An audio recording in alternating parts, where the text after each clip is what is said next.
Educação à distância, mudando realidades.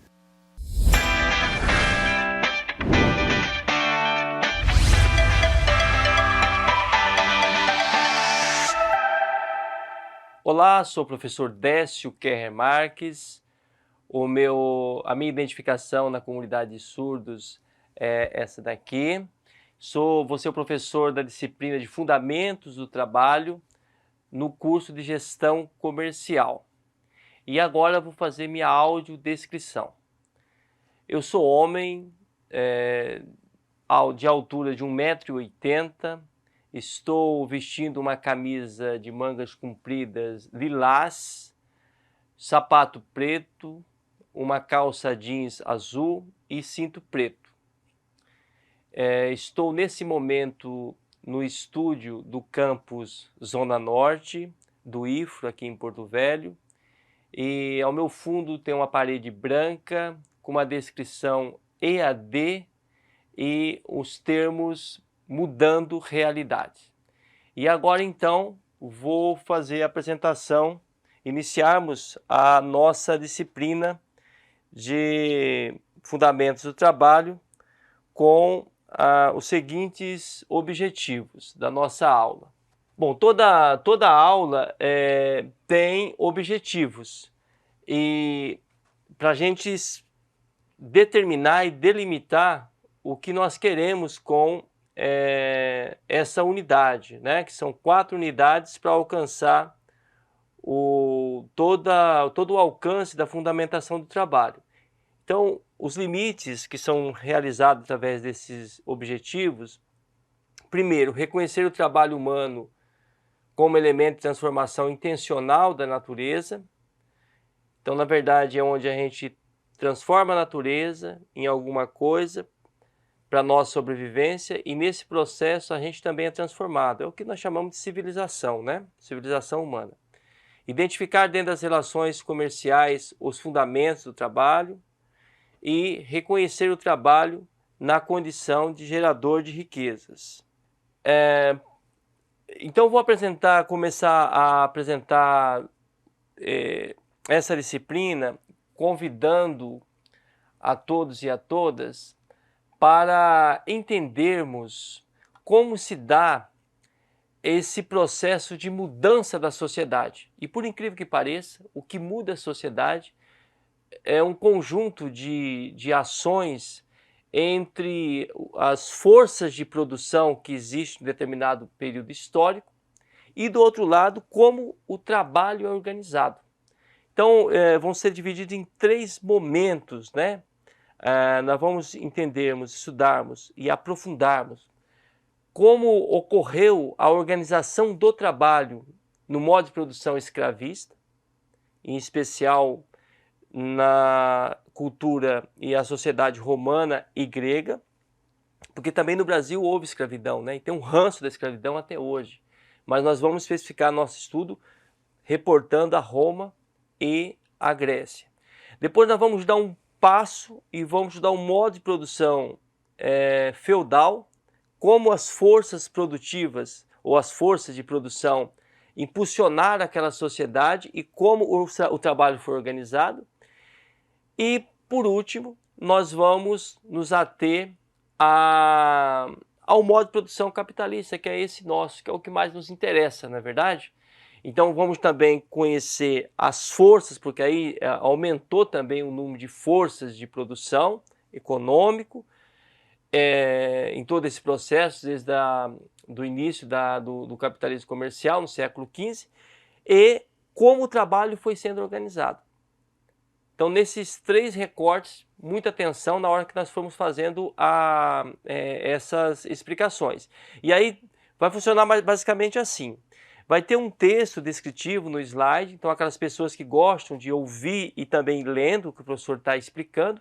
E logo em seguida, quando termina, por exemplo, o modo de produção escravista, vai ter um gráfico para aquelas pessoas que gostam de sintetizar mais, e ali o professor também faz uma síntese do que ele explicou naquele modo de produção. Beleza? Então vamos lá. Então esse primeiro aspecto, que nós vamos chamar de força de produção, no modo de produção escravista, como eu falei, nós estamos trabalhando duas sociedades aqui, a grega, na democracia grega, a famosa democracia grega, ela se sustentava em cima de um modo de produção econômica escravista, né? Impressionante. Até tem alguns teóricos que versam sobre isso, entre eles se destaca Aristóteles, na obra A Política e também a Ética a Nicômaco. Então veja só, a força de produção destacada no modo de produção escravista era a terra. E como é que a terra estava servindo o impulsionamento da economia nessas duas sociedades? Ou ela era uma propriedade régia, que eu já vou explicar, ou patrimônio privado do rei, ou ainda uma propriedade comunal. Na sociedade grega, fizeram uma experiência que era a propriedade de famílias independentes, por isso que surgiu a democracia. Em todo caso, a terra aqui, ela podemos falar que era um grande latifúndio, que nós podemos entender na nossa linguagem, mas o nome técnico era oligarquias. Então, tanto em Roma quanto na Grécia, nós temos oligarquias que dominam a terra. Mas, de certo modo, essa terra ela estava sob a tutela do rei. Por isso nós chamamos de propriedade régia. E o rei fazia essa concessão aos seus amigos, aos amigos da corte, né? Ou em alguns casos, de alguns reinados, que a terra era realmente um patrimônio privado do rei. E tinha experiências como nós temos até hoje aqui no Brasil, por exemplo, que são propriedades comunal ou da aldeia, né? E os gregos fizeram uma experiência fantástica, que quando eles saíram do sistema despótico e criaram o seu próprio sistema, que é o chamado sistema de democracia direta, né? Eles não aceitaram pagar impostos para o rei, por exemplo, e nem aceitaram que o rei tivesse uma propriedade ali nas suas ilhas, que hoje nós chamamos de Grécia, e já não era também a propriedade comunal. O que era então a terra naquele momento como impulsionadora da economia? Ela foi dividida em pequenas propriedades de famílias independentes. E essas famílias, que por sua vez depois nós conhecemos que foram as garantidoras de criar a democracia, que durou mais de um século, né? E de muitas ideias, muitos programas, muitos princípios da democracia que nós temos hoje no Brasil e nos estados modernos, bebem naquela fonte grega, da democracia grega, que era organizada a partir dessas propriedades de famílias independentes, né? E todo esse tipo de organização, de propriedade da terra, ela gerava uma organização do trabalho, que é o que nos interessa aqui, um trabalho escravo. Tanto é que, mesmo nos gregos, na democracia grega, que pode nos parecer mais espantoso, para participar da democracia não podia ser escravo. Escravo não era entendido como cidadão, não era um cidadão grego. Nem na base legal, na prática legal, e nem nos escritos de Aristóteles, por exemplo, né? Toda a proposta democrática, direitos, a ideia de justiça, era feita para quem tinha algum tipo de propriedade. Entre a propriedade que mais se destacava, essa força de produção, era a terra, né?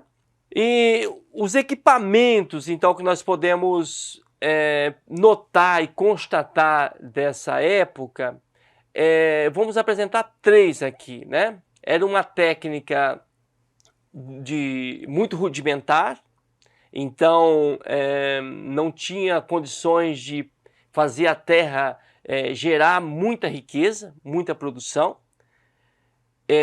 Uma outra questão, o escravo, ele era entendido como uma peça, vou destacar aqui, uma peça de mão de obra sob o domínio dos possuidores da terra, seja ele qual tipo de propriedade fosse, como eu apresentei antes. E o que acontecia? Era graças ao trabalho dos escravos, que era tido como uma peça, uma ferramenta, né, na mão desses proprietários, é que garantia tanto o domínio da terra para o rei ou para as famílias independentes, né? Então, como o trabalho era organizado? Se de um lado o capital que intervém na natureza para gerar riqueza estava na mão ou de famílias independentes, ou do rei, ou da família das propriedades comunal, como é que o trabalho era organizado? Então, o trabalho era organizado numa perspectiva de economia agrária, então não tinha grandes cidades, né? As pessoas moravam em cidades de pequeno porte e, em sua maioria, os escravos estavam vinculados à terra, à agricultura. O tipo de produção, uma vez que não haviam técnicas bem elaboradas, se você olhar todas as construções tecnológicas, tanto de Roma quanto da Grécia, que é as duas sociedades que se destacaram no período clássico, período antigo, qual foi a tecnologia de interagir com a natureza mais evoluída que nós podemos apresentar? O moinho, por exemplo, tocado a vento. E não teve uma proliferação de técnicas, né? Era uma coisa muito mesmo rudimentar. Por isso que a produção também servia voltado para a autossuficiência daquela comunidade, daquela vila.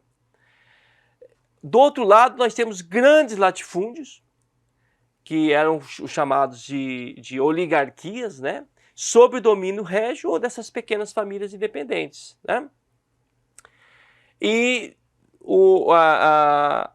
para se manter esses pequenos povoados, os reis cobravam tributos pelo uso da propriedade da terra. Então esse é o que nós chamamos de poder despótico, quando o rei ou ele tem a terra sob o seu domínio, como nós falamos aqui, a propriedade régia, né? Ou quando se organizavam a partir de famílias independentes, uma espécie de governo sem rei, que aí é chamada as sociedades políticas, voltado para a polis. Em todo caso, a escravidão servia ou para manter uma sociedade democrática que era feito com benefício para poucos, né?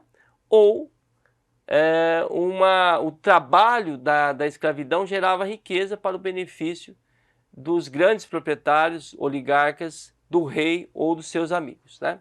Então, nesse aspecto que eu gostaria de apresentar para vocês esses slides, né? Apresentar para vocês agora esse gráfico em seguida, que eu vou sintetizar o que é uma força de produção. Então, eu gostaria que nessa primeira unidade vocês saíssem com duas categorias bem claras. O professor falou de força de produção, é uma coisa, que é onde gera riqueza. E numa outra vértice nós falamos de trabalho, de como o trabalho é organizado. Então saísse com esses dois conceitos bem fundamentados, né? Então vamos lá para o slide. Nós estamos falando do modo de produção escravista. Então vejam só, aqui nós estamos falando das forças produtivas, ou a força de produção. Então nesse modo de produção escravista se destaca a terra, que ela é ou sob a tutela dos reis, por isso que é régia, ou de famílias independentes. Os equipamentos são de uma técnica na agricultura, voltada para a agricultura, especificamente, e é muito rudimentar. A economia, tudo que se produzia, não tinha o comércio, né, como nós temos hoje, ou mesmo quando iniciou no sistema feudal. Era uma coisa voltada para a comunidade ali, por isso que é chamado autossuficiente, né? E os escravos eram peças de mão de obra barata. Então, essa ideia que nós temos hoje, que todo mundo pode consumir, isso vai acumular na geração de riqueza, não é esse aspecto do modo de produção escravista. Como o trabalho era organizado? É o que nós chamamos de relação de produção, né? Então, na relação de produção, é o jeito que o trabalho é organizado. E aqui você vê que o trabalho é organizado através da escravidão. olha aqui, é o escravo, cria-se esse jeito de organizar o trabalho para garantir a forma de produção de riqueza. Então havia latifúndios que organizavam a terra, que com propriedades suas, que era ou dos reis ou de pequenas famílias, né? E aqui nós podemos já adiantar para vocês qual é o sistema que o modo de produção escravista permitia. Permitia o sistema que nós chamamos de despótico. Esse nome pode parecer novo para muita gente, mas é os governos autoritários, o rei, por exemplo, né? Vou fazer um parênteses aqui, ó, rei é um poder despótico, tá? E um outro tipo de governo que foi operacionalizado e criado, por incrível que pareça, mesmo no modo de produção escravista, foi a democracia grega. Porque para participar do governo democrático tinha que ter a terra, não podia ser uma pessoa descapitalizada, beleza?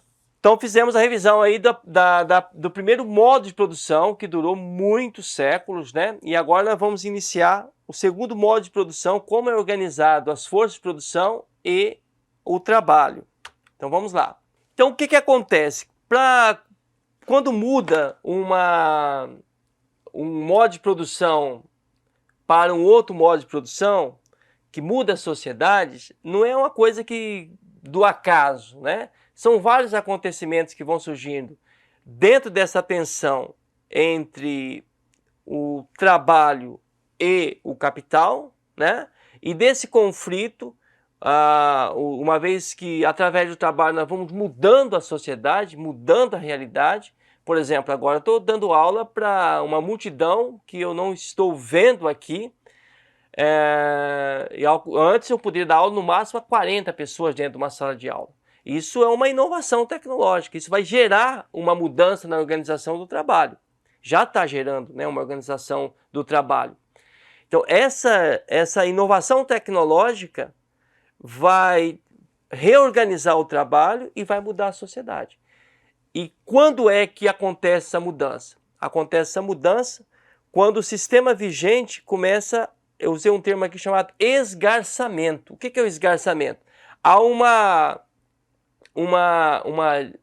fragmentação do sistema. O sistema já não consegue mais responder às novas demandas.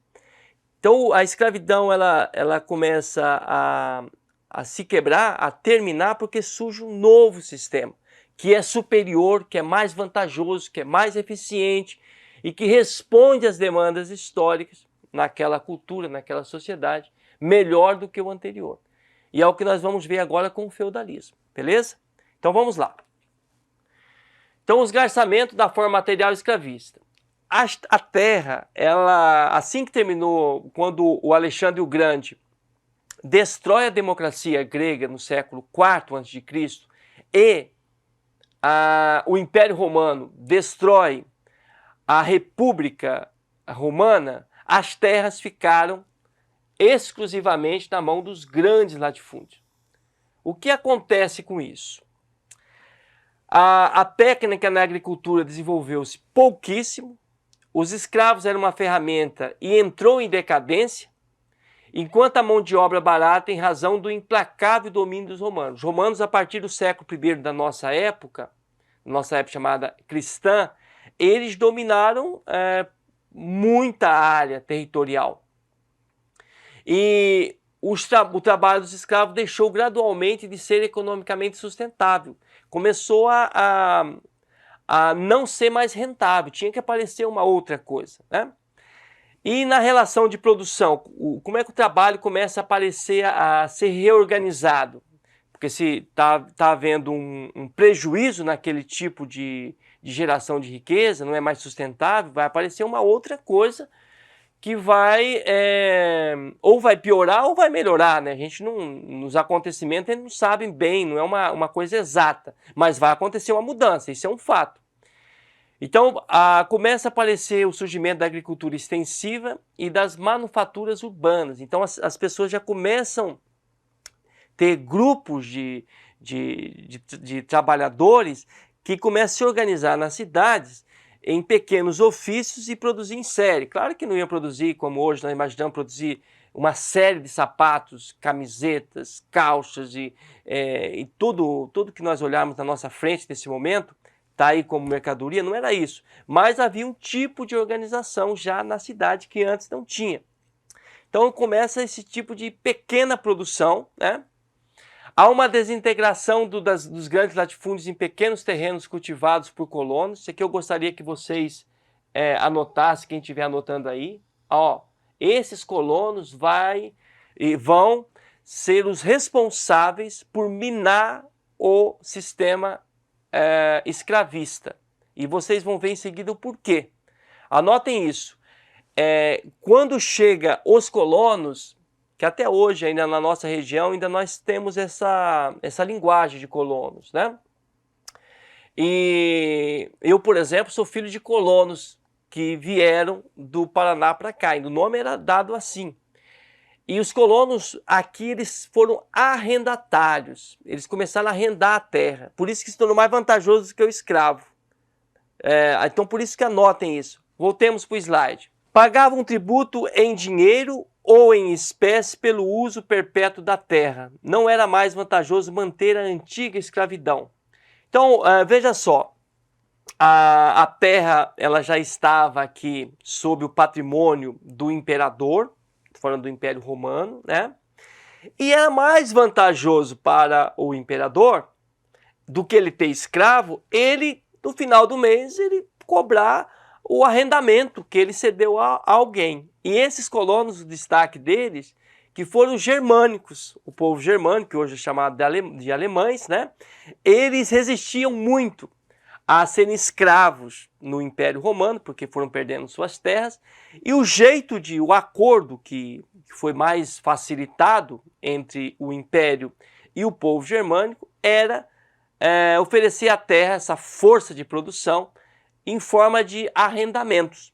E no final do ano, os colonos germânicos, pegando como exemplo aqui, que depois pipocou essa experiência dentro do Império, e colocou o modo de produção escravista em seu final, ao final do ano, os mensageiros, os enviados, os fiscais do Império passavam recolhendo os impostos, que aparece uma nova forma, né? Que era um tributo em dinheiro e, inclusive, em espécie. Já começa aí a ideia de moeda, né? Então, nesse aspecto, gente, que eu gostaria que vocês começassem a perceber a diferença. O que é o modo de produção escravista, e aqui nós temos um modo de produção feudal. Já começa a nascer o famoso feudalismo. E qual que é a inovação? A inovação no uso da terra. Essa força de produção, ela não é mais organizada como propriedade de grandes famílias ou de famílias independentes ou do rei, mas ela é arrendada. E aí vai gerar um outro tipo de organização do trabalho. Vamos lá então? Olha qual o tipo de organização do trabalho que vai aparecer. Então, aqui nós já temos especificamente o que nós falamos de feudalismo. Então a terra já é arrendada. Aqui nós já estamos falando do século século IV. A partir do século IV da nossa era, né, depois de Cristo, aqui nós podemos falar que já está consolidada que essa força de produção, esse impulsionamento da geração de riqueza, que é a terra, ela já está na mão dos senhores, que é o chamado senhores feudais, e a forma é o arrendamento, né? A economia ainda, ela é uma economia agrária. Lembra que no sistema feudal, uma das características é a questão agrária. Há um baixo desenvolvimento tecnológico e ainda é uma economia voltada para a autossuficiência. E já começa uma espécie de trocas diretas entre os feudos. Então, imagina que aqui é um feudo, aqui é um outro feudo e aqui é um outro feudo. Esses feudos, eles começam a fazer pequenas trocas, né? Então, é autossuficiente, mas tem uma espécie de trocas direta do acumulado de riqueza. Quem é que faz as trocas? Os servos? Não, ó, já aparece um novo tipo de organização do trabalho. São os senhores feudais, né? Uma sociedade muito bem organizada que nós vamos ver depois no gráfico, eu posso explicar melhor para vocês. Beleza? E a relação de produção? Então, a produção ela ocorre sob os tributos e sobre a corvéia, que é impressionante, eu vou aqui esclarecer para vocês. Vamos lá então. Então o senhor feudal, ele tem uma área de 100 hectares, por exemplo, e ele tem lá 10 famílias. Nessas 10 famílias tem 30 servos para gerar riqueza para o seu feudo. O que acontece? Esses servos, eles não são escravos. Mas como, professor? Qual a diferença de um servo para um escravo? Veja só, o escravo não tem mínimo liberdade para nada, nem para plantar e conseguir consumir na sua sobrevivência. Aqui não. Aqui os servos tinham de 100 hectares, imagine 3 hectares, para que eles pudessem produzir e se sustentar e não ficar dependente do consumo oferecido pelo proprietário da terra. Então esse pequeno pedaço que os servos produziam a sua sobrevivência, com as suas ferramentas, que eram as mesmas que ele ia lá depois trabalhar nas 97 hectares do senhor feudal, ele produzia a sua sobrevivência e ainda pagava um tributo, um imposto para o senhor feudal. Isso era a corvéia. Pagava uma parte. Naquele terreno que ele estava usando do senhor feudal, ele pagava uma parte dessa geração de riqueza que ele fazia ali para a sua sobrevivência. Não podia vender, não podia trocar, evidentemente, mas ele tinha que pagar ainda um imposto ao senhor feudal, para que o senhor feudal pudesse protegê-lo, né, dentro do seu feudo. E trabalhava de graça para o senhor feudal nos outros afazeres, no resto da fazenda. Por isso que nós chamamos que o tributo, o senhor feudal paga para os estados absolutistas que começam a surgir em toda a Europa, e aí esses estados absolutistas têm moeda própria e têm exército, têm tropas, né, para proteger esses vários feudos, e ainda esse senhor feudal cobrava um certo imposto daqueles que produziam riqueza para si. Voltemos para os slides. Então vamos lá, através do gráfico para facilitar, para aqueles que gostam de uma coisa mais sintética. Então nós temos aqui de um lado a força produtiva, que é a força de produção, e como o trabalho é organizado, a relação de produção. Aqui a força de produção são aqueles mecanismos que a gente faz a interação com a natureza, de onde a gente tira a riqueza. E aqui é onde organiza o trabalho, beleza? Então vamos lá. Então a terra aqui, ela já não está sob o domínio do rei diretamente ou das famílias independentes, mas ela é arrendada lá no início por colonos, e aqui são os senhores feudais que têm esse procedimento de arrendamento, né? Ainda é uma economia agrária com baixo desenvolvimento tecnológico e voltada para a sobrevivência e a subsistência do próprio feudo. O que acontece? Se existe o arrendamento nessa perspectiva do senhor feudal, automaticamente o trabalho é organizado através da servidão. Então já não é mais a escravidão, é a servidão. A servidão é isso que eu eu expliquei para vocês. Vou aqui reapresentar. Então aqui é um feudo, imagina que aqui é um feudo de 100 hectares, tem 30 famílias, essas 30 famílias têm 3 hectares para elas produzirem a sua sobrevivência. Daqui eles pagam a corvéia, para quem? Para o senhor feudal.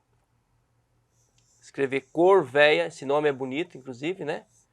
Corvéia. E eles trabalham de graça em todo o feudo para o senhor feudal. E o senhor feudal paga os impostos,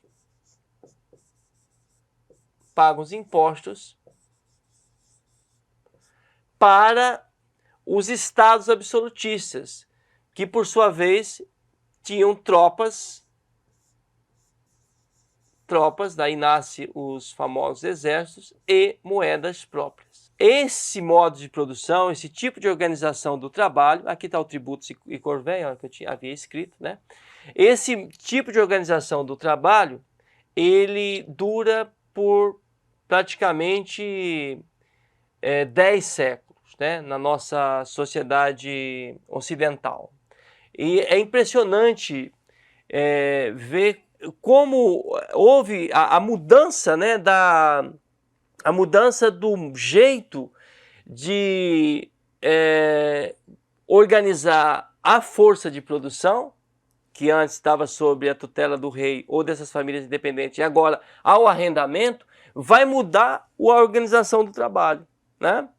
Porque não tem não é o trabalhador que tem essa liberdade de se organizar e produzir a sua riqueza e saber que fim vai dar essa riqueza, mas aquele que detém a propriedade. Então toda a estratégia, né, as sociedades, elas são dominadas a partir de quem domina as forças de produção.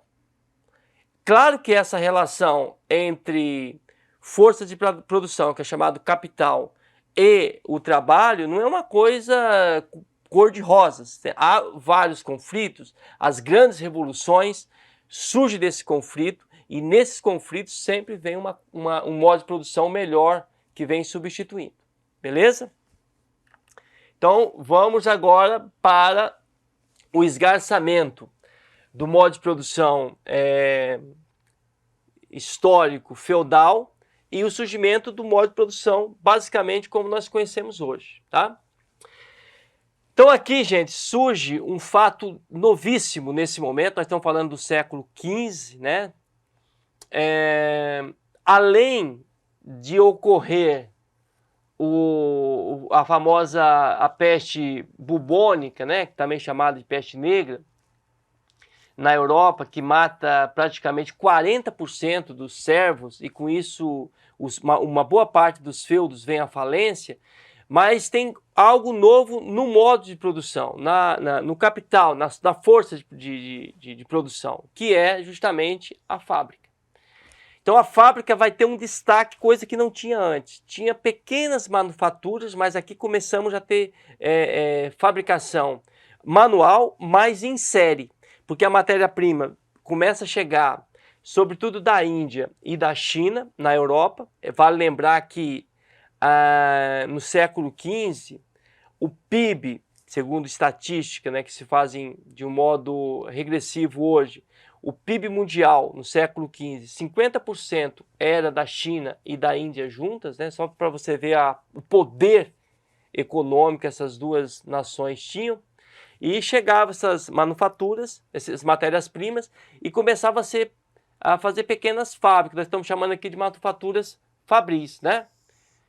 E o tipo de trabalho que vai precisar para produzir riqueza numa manufatura é diferente do tipo de trabalho que se faz na terra, através das propriedades de famílias, que se fazem através dos arrendamentos.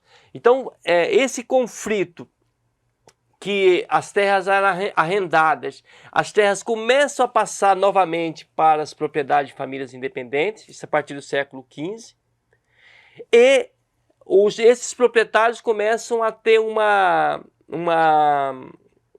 um conflito entre os próprios donos dessas forças de produção. Os donos da fábrica queriam que os trabalhadores trabalhassem nas fábricas, nas manufaturas que já estavam em pequenas cidades, já não estavam mais na área agrícola. E os proprietários de famílias independentes, as propriedades rurais ainda, queriam que continuavam servos lá dentro dos seus feudos. Então aqui existe realmente, vou colocar um X, existe um conflito entre os feudos e essa nova experiência exitosa que é a fábrica. E os equipamentos novos também que começam a surgir por conta da manufatura fabril, por exemplo, a inserção de equipamentos têxteis, mercados de excedente, porque, veja só, no feudo você produz riqueza pensando na sobrevivência do feudo. Agora, quando você pensa na fábrica, você pensa em excedente. O que é excedente? Você produz riqueza, uma quantidade de camisas, uma quantidade de calças, mas não só para as pessoas que estão naquela fábrica produzindo, mas para ser negociadas, para ser vendidas. Então aqui é o que nós chamamos de mercado de excedentes. Isso aqui vai ter uma inovação lá no jeito de organizar o trabalho, né? E um outro fato que a gente não pode deixar de trazer, ainda mais que nós estamos num ambiente de tecnologia, que é o IFRO, né, que é a rede federal, que é a descoberta da bússola. Com a bússola, a área marítima toma proporções nunca vistas, porque agora o marinheiro não precisa mais se orientar ou por premeditação divina ou por técnicas rudimentares, mas por uma técnica altamente precisa. Então, poderia deslocar uma mercadoria ou matéria-prima de um continente para o outro de um modo muito mais rápido, muito mais logístico, muito mais eficiente. Isso ia facilitar a matéria-prima para chegar, por exemplo, nas pequenas manufaturas fabris lá da Europa. E aí o que acontece?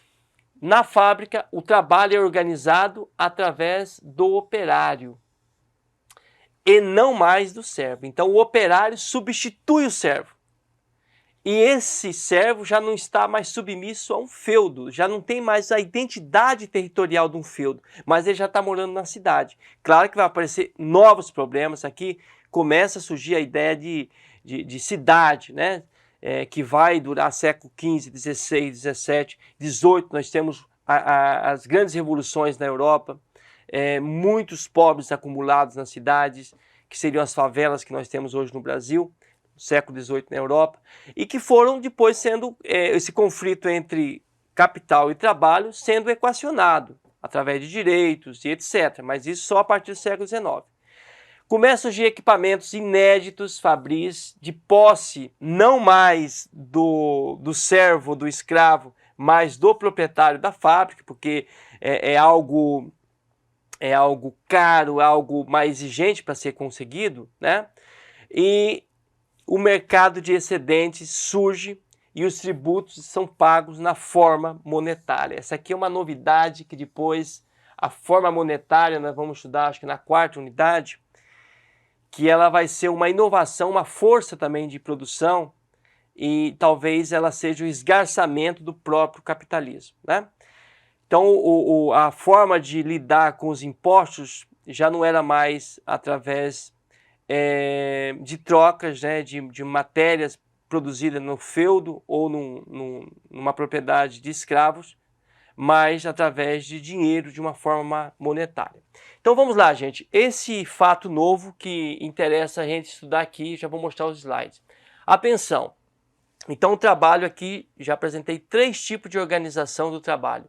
O trabalho organizado através da escravidão, o trabalho organizado através do servo e o trabalho organizado agora através desse conceito chamado operário.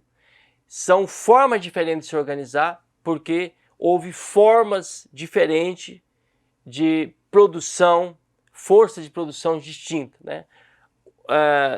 Quando a terra estava sobre o rei ou sobre o arrendamento, ainda havia muita similaridade entre servo e escravo, mas agora que surge essa força de riqueza diferente que é a fábrica, vai haver uma mudança, um tipo de organização diferente também no trabalho, que é a forma de operário. Vamos lá então para o gráfico agora. Então vejam só, olha já como muda aqui, né, os itens das forças produtivas.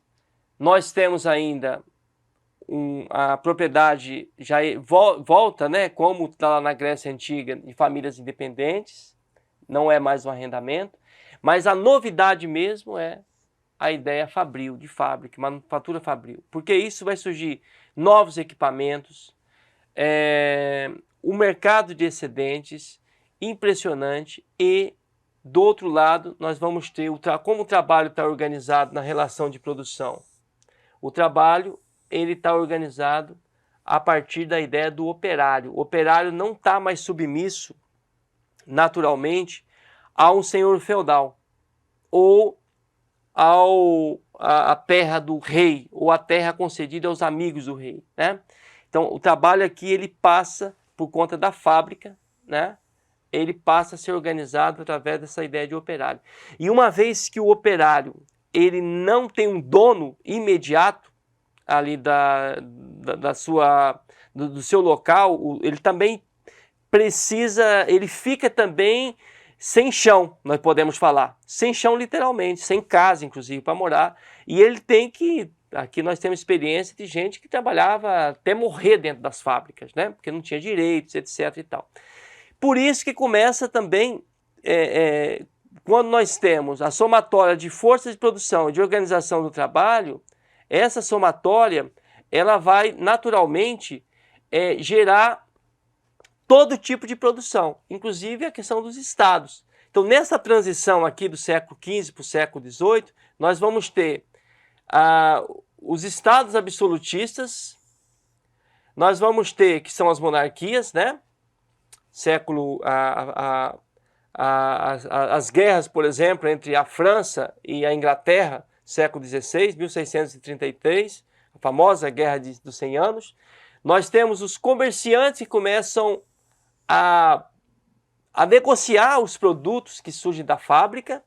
E por que é chamado modo de produção burguês? Porque esses comerciantes eles eram identificados como burgos, eles moravam na cidade. E é por isso que é comunidade, sociedade burguesa, né? E surge a partir do século XVIII a grande experiência, né, desse modo de produção, talvez a melhor conquista que a humanidade já teve, em especial depois da Revolução Francesa, o Estado de Direito, as democracias liberais. Então, gente, para concluirmos essa aula, eu gostaria que vocês ficassem primeiro com esses dois elementos. Conforme há uma força de produção agindo com a natureza, por exemplo, da terra, ela vai organizar o trabalho de um modo correspondente para beneficiar os interesses desses proprietários. Só que nessa relação entre organizar o trabalho para responder conforme os interesses do proprietário, não é uma coisa simplesmente passiva. Vai gerar um tipo de governo. Pode ser um governo despótico, um governo real, pode ser uma espécie de democracia que suporta a escravidão, ou pode ser uma monarquia aliada às ideias de Deus, por exemplo, como foi a teocracia medieval, né? Ou ainda quando surge uma inovação tecnológica, uma inovação, uma produção humana, por exemplo, uma fábrica, que começa a produzir em série as coisas, e isso vai facilitar a geração de riqueza, vai organizar o trabalho diferente, nós criamos novamente um outro tipo de governo, que no caso é a democracia. Então essa relação é sempre conflituosa entre trabalho e capital, e que na medida que nas suas contradições históricas, nos acontecimentos, isso vai permitindo criar coisas novas. E a gente pode falar com precisão que o capitalismo ele é cruel com muitos de nós trabalhadores. Entretanto, ele é milhões de vezes melhor do que o feudalismo. que por sua vez o feudalismo era melhor do que a escravidão.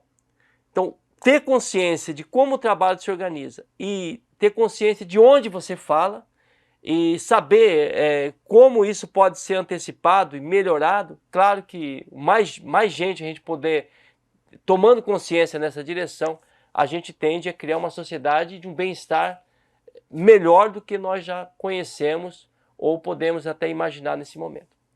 Então, eu finalizo aqui essa unidade e agradeço-lhe imensamente por ter participado desse conhecimento. Até mais!